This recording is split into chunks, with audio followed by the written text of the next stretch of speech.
جب زمین پر آنکھوں کے سامنے موتی بکھرے پڑے ہوں اور ضرورتوں کے ناگ بھی ڈس رہے ہوں تو ان سے نظر ہٹا کر بادشاہ کے پاس کھڑے ہو جانا بہت بڑے حوصلے کی بات ہے۔ یہ ایک ایسی کہانی جس میں غلام نے وفاداری کی ایک ایسی مثال قائم کی جو ہمیشہ کے لیے تاریخ کا حصہ بن گئی۔ سلطان محمود غزنوی اپنے غلام ایاز کی خوبیاں دیکھ دیکھ کر اس پر مہربان ہوتا گیا۔ ایک وقت آیا کہ بادشاہ نے اس کو اپنا وزیر بنا لیا۔ دوسرے درباری حسد کے مارے انگاروں پر لیٹنے لگے۔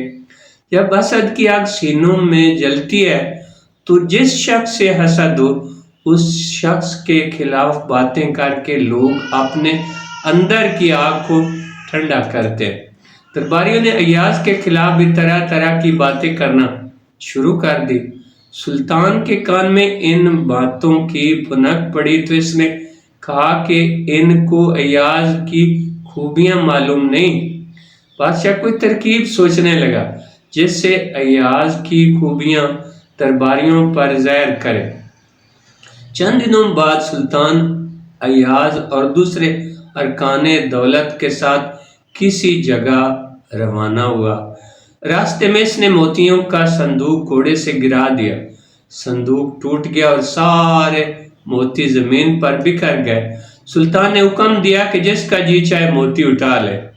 پھر وہاں سے فوراً اپنی سواری ہٹا دی۔ تمام درباری موتیوں کو اٹھانے میں مشغول ہو گئے اور سلطان سے جدا ہو گئے، لیکن ایاز نے موتیوں کی طرف مڑ کر بھی نہ دیکھا اور سلطان کا ہاتھ نہ چھوڑا۔ بادشاہ نے ایاز سے پوچھا، تم کیوں نہیں موتی اٹھا رہے؟ ایاز نے کہا، میرے لیے میرا بادشاہ ہی کافی ہے۔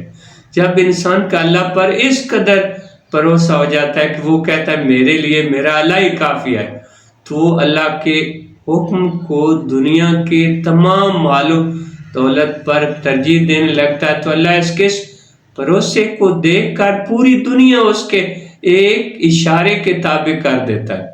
وہ اگر پتھروں پر بھی نگاہ ڈالتا ہے تو وہ سونا ہو جاتے ہیں۔